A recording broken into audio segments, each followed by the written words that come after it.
First tonight, Honolulu police arrested a 33-year-old woman for attempted murder at Schofield Barracks. She is accused of throwing boiling bleach on her husband. Our Mahealani Richardson has exclusive images from the scene and joins us with the latest. Mahale. Kiahi and Steph, tonight the military community is shocked by the horrific details. HPD says the husband was involved in a domestic argument with his civilian wife. Hawaii News Now has exclusive images of a heavy presence of military and Honolulu police on Wooten Street on Schofield Barracks, where HPD arrested a 33-year-old civilian woman for attempted murder. The entire area surrounding the house is blocked off with tape. HPD says it happened around 1:30 this morning.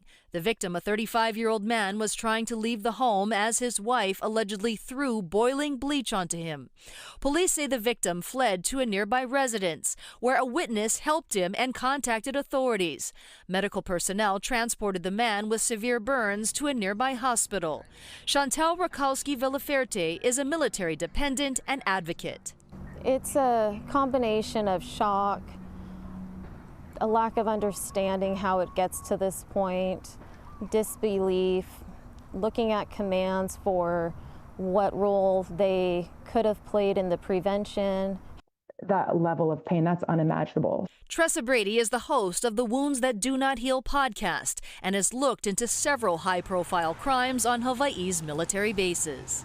It's so layered. You never know how those things unfold, what could have precipitated it if there's a long history of abuse. Hawaii specifically, people can become more isolated from their family. U.S. Army Garrison Hawaii would not provide more details about the case and says HPD has the lead on the investigation.